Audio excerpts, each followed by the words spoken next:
नमस्कार। पश्चिम बंगाल विधानसभा चुनाव पर कैपिटल टीवी का खास शो बैटल ऑफ बंगाल देख रहे हैं आप। मैं हूं आपके साथ पूजा।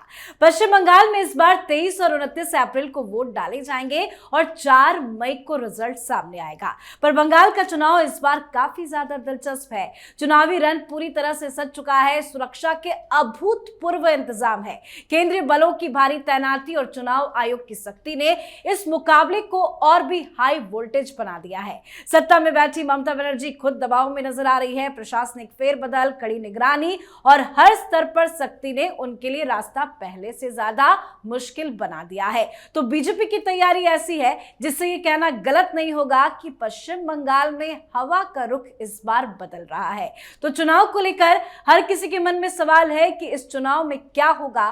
क्या ममता बनर्जी दोबारा सत्ता में आएंगी? क्या बीजेपी कुछ खेल करेगी? सवाल कई सारे हैं और इन सवालों का जवाब कई सारे चुनावी सर्वे में भी सामने आ चुका है। चुनाव को लेकर कई सर्वे सामने आए। हालांकि कई सर्वे तो ये बता रहे हैं कि ममता बनर्जी चुनाव जीतने जा रही है, तो कई में कड़ी टक्कर भी देखी गई है।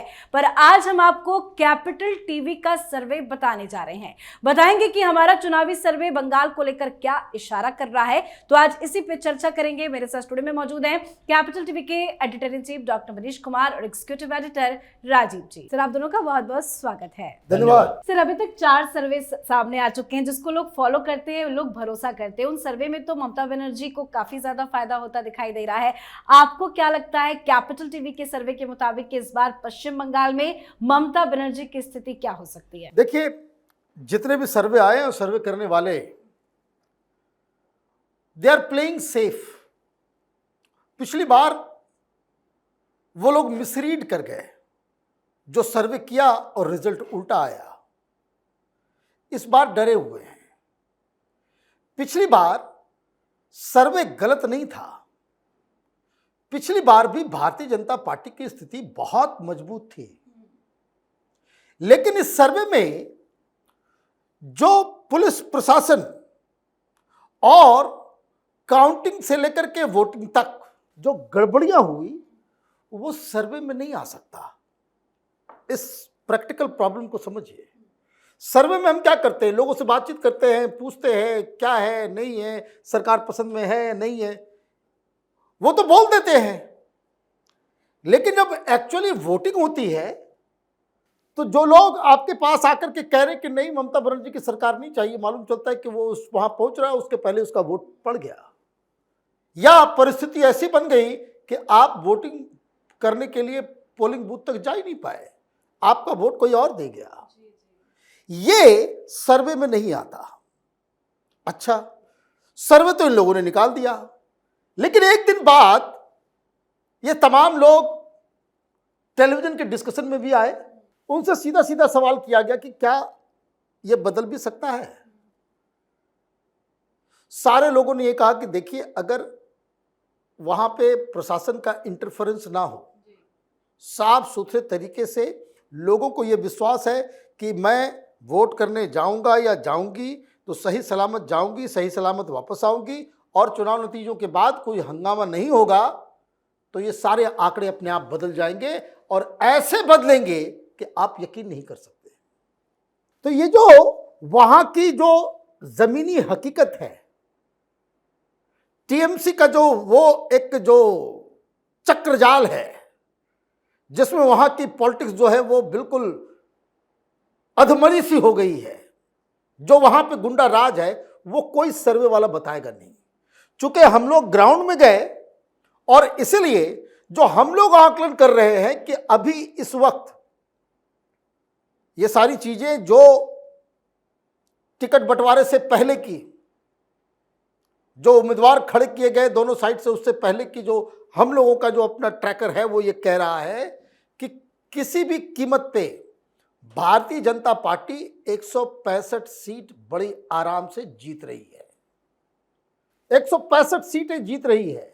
और यह भी मैं आपको एक साथ में एक कैविएट दे दूं कि अगर मुस्लिम जो जुंटा बन रहा है वहां, उसने 10-12% वोट का अगर डेंट मार दिया, अगर वो 10% के आंकड़े को लेकर के चली गई, तो जो पिछले बार रिजल्ट्स आए थे वो पार्टी का नाम सिर्फ बदल जाएगा।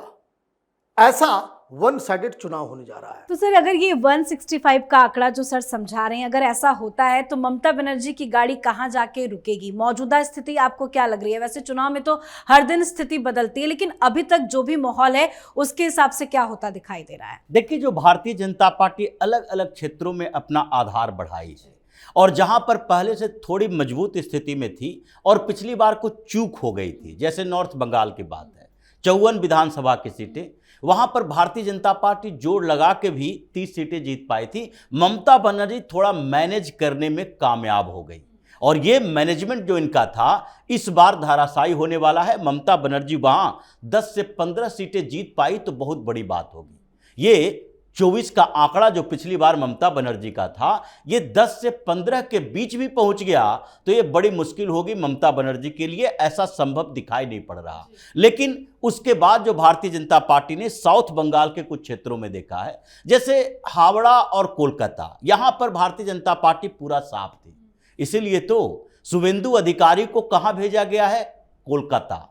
वो पूरा माहौल चेंज करने की कवायद है कि हावड़ा, कोलकाता और हुगली, इन क्षेत्रों में मजबूत स्थिति बनाओ और वहां कम से कम तो 60% सीटें इस बार बीजेपी को होनी चाहिए। ये इन लोगों ने प्लानिंग की है और संघ के तरफ से जो लगातार पिछले 2 महीने से मीटिंग चल रही थी कोलकाता हावड़ा के अंदर, ये क्लोज रूम मीटिंग थी, ये ड्राइंग रूम मीटिंग थी कि 10 घर में से एक घर चुनो, वहां पर ड्राइंग रूम में बैठो और 10 घर 15 घर के लोगों को बुलाओ और बताओ कि क्या ममता बनर्जी कर रही है। यहां पर कैसे मुस्लिम अपीजमेंट नहीं चल रहा, मुसलमानों का शासन चल रहा है। तो ये जो परसेप्शन थोड़े बने हैं, उससे तो लगता है कि साउथ बंगाल के कुछ क्षेत्रों में जहां पर भारतीय जनता पार्टी को लग रहा है कि इन जगहों पर हम ज्यादा जीत सकते हैं, उन जगहों पर जीत हासिल करेगी। ये पूरा उलटफेर दिख रहा है। ममता बनर्जी पिछली बार जो कर पाई वो नहीं कर सकती, क्योंकि पिछली बार इतना करने के बावजूद, मेहनत करने के बावजूद, कितना ये 48% सीट वोट इनको आए थे, 38% तो भारतीय जनता पार्टी को ही वोट आए थे। और वो कोरोना का दौर, उसके बाद ममता बनर्जी की पॉलिटिक्स और उसके बाद ममता बनर्जी ने जो कैश का खेल खेला था उस समय, ये सारे मिलाकर वो कुछ वोट ज्यादा ले पाई। लेकिन 10% से ज्यादा वोट तो इस बार ऐसे ही SIR में जा रहा है। और इससे जो चिढ़ी हुई है ममता बनर्जी इसी बात को लेकर कि सबसे ज्यादा साउथ बंगाल में ही वोट कटे हैं और इसलिए इनको लगने लगा है अभी से ही कि ये खेल, ये आंकड़े पूरी तरह से उलट सकते हैं। जो पिछली बार हुआ था, भारतीय जनता पार्टी को लग रहा था 150+ सीटें आएगी, वो 74 पर अटक गई थी। इस बार ममता बनर्जी को लग रहा है कि कहीं ऐसा उलट न जाए कि 80-85 सीटों के आसपास हम आकर रख जाएं, क्योंकि इस बार कम्युनिस्ट पार्टी का भी मनोबल बढ़ा हुआ है। और जो साउथ बंगाल के प्योर मुस्लिम बहुल क्षेत्र हैं, वहां हुमायूं कबीर ने जो गठबंधन बनाया है उसके साथ TMC के लोग जुड़ रहे हैं। मुर्शिदाबाद में ही 8 लोगों का टिकट ममता बनर्जी ने काटा, 5 को उसमें से हुमायूं कबीर की पार्टी से टिकट मिल गया। 2-3 जब हुमायूं कबीर ने उन लोगों के साथ संपर्क किया, टिकट दे दिया, तो उसके बाद ममता बनर्जी की घबराहट बढ़ी। जो 8 को टिकट काटा था उसमें से 3 का टिकट वापस कर दिया कि नहीं, तुम लोगों को उम्मीदवार बनाएंगे। ये विद्रोह की स्थिति चल रही है। तो मुसलमानों के बीच भी ये तो तय है कि जहां मुस्लिम कैंडिडेट हैं, वहां पर उनके अंदर कंफ्यूजन होगा कि हम इसे जिताएं या फिर ममता बनर्जी जीत रही है या नहीं। क्योंकि भारतीय जनता पार्टी का जो आक्रामक रुख है, उससे मुसलमानों में भी ये लगने लगा है कि ममता बनर्जी इस बार रिटेन नहीं कर पाएगी। तो जो अभी की सिचुएशन है उसमें तो यही लग रहा। लेकिन आगे अगर प्रधानमंत्री मोदी की, अमित शाह की रैलियां हैं, योगी आदित्यनाथ जाएंगे, देवेंद्र फडणवीस जाएंगे, तो जो स्थितियां बदली और उसके बाद चुनाव आयोग की शक्ति दिखी, लोगों के दिमाग से डर खत्म हुआ, तो इसका मतलब है कि हो सकता है कि पिछली बार जैसे रिजल्ट आए थे 200+ ममता बनर्जी, और बिहार में किसी को संभावना नहीं थी कि 200 पार कर जाएगी एनडीए, पश्चिम बंगाल में भी वैसे ही हो सकता है। और स्थिति तो बदलती हुई भी नजर आ रही है, क्योंकि जिस तरह से चुनाव आयोग की शक्ति है जिसका सर ने जिक्र किया, और SIR नो डाउट एक बहुत बड़ा फैक्टर है, लेकिन अगर ममता बनर्जी 100 के अंदर सिमटती है तो उनके अस्तित्व को लेकर भी सवाल खड़ा होगा। लेकिन सवाल ये है सर कि इतना ज्यादा जो मार्जिन समझ में आ रहा है, इतनी बड़ी मार्जिन से ममता बनर्जी हारेगी, पड़ेगी, उसके पीछे की वजह क्या है, कहां गलती और कहां बड़ी चूक ममता बनर्जी से? देखिए, सिंपल शब्दों में समझिए, ममता बनर्जी 200 प्लस क्रॉस की। 110 वैसी सीटें हैं जहां मुसलमानों की जनसंख्या 30% के ऊपर है, 110 सीटें, और उसमें से 93 सीट्स ममता बनर्जी जीत के आई। तो 200 प्लस में 93 वो सीट्स हैं जहां मुसलमानों का वर्चस्व है। ठीक, अब इसमें फैक्टर इन जो हो रहा है, राजीव ने बताया कैसे 48% और 38%, 5% इधर बढ़ा और ममता का 5% घटा। ये 5% का ही खेल है, तो आप बराबरी की स्थिति पे आ जाएंगे। और चूंकि ये जो 93 सीट्स हैं जहां मुसलमानों का पूरा वोट आपको मिलता है, तो इसलिए आपका वोट परसेंटेज थोड़ा ज्यादा बल्कि नजर आता है। ठीक, अब सबसे ज्यादा वोट्स कहां कटे हैं? मुर्शिदाबाद, उसके बाद कहां? मालदा। वो जो 93 सीट्स जहां से ममता बनर्जी का पूरा एक स्टॉक आ गया, वो एसआईआर के वजह से वहां लकवा मार दिया टीएमसी को। एक तो वो समझ लीजिए आप। दूसरी चीज कि ये 93 सीट्स में वोट तो कटे ही, उसकी संख्या 20% के आसपास है कि वोट वहां से गया। हिंदू इलाकों में वोट ज्यादा नहीं कटा है, मुस्लिम इलाकों, बॉर्डर इलाकों में कटा है। और दूसरा जो सबसे अहम चीज है कि वहां ये टोपीदारी ओवैसी और ये सब भी तो चुनाव लड़ रहे हैं। 10% तो कहीं नहीं जा रहा मुस्लिम इलाकों में। ओवरऑल पूरे बंगाल में वो 5% वोट लेकर के आ जाए, बात अलग है, लेकिन ये जो मुस्लिम इलाका है, जो 93 का जो ब्लॉक है, उस ब्लॉक में आप ये समझिए कि डेंट पड़ना तो तय है। आप वहीं से चुनाव आप जीतेंगे, जितना भी जो 70, 75, 80 जो आप जीतेंगे, तो 40-45 वहीं जीत पाएंगी। उसके अलावा जो पिछली बार नदर जो राजीव बता रहे थे कि वहां से भी अगर आपका ध्यान बट जाता है, आपको वहां पे सीटें नहीं मिलती है, बीजेपी जो है वहां से क्लीन स्वीप कर देती है, तो आपके पास बचा क्या? नदन, गायब, ये डमाडोल जो मुस्लिम बहुल इलाका जो सेंट्रल बंगाल में, उत्तरी दिनाजपुर, मालदा, सारे मुर्शिदाबाद, नादिया, ये सारी जो बांग्लादेश बॉर्डर घुसपैठिए जहां पे है, बच जाएगा साउथ। अब देखिए भारतीय जनता पार्टी ने क्या किया है। ये जो साउथ का इलाका जो है, वहां हिंदू कंसोलिडेशन किस बात के लिए होगा और किस बात के लिए जमीन में जा रहे हैं लोग कि अधिकारी जो है वो बनेंगे मुख्यमंत्री। ये उनका बैस्शन है।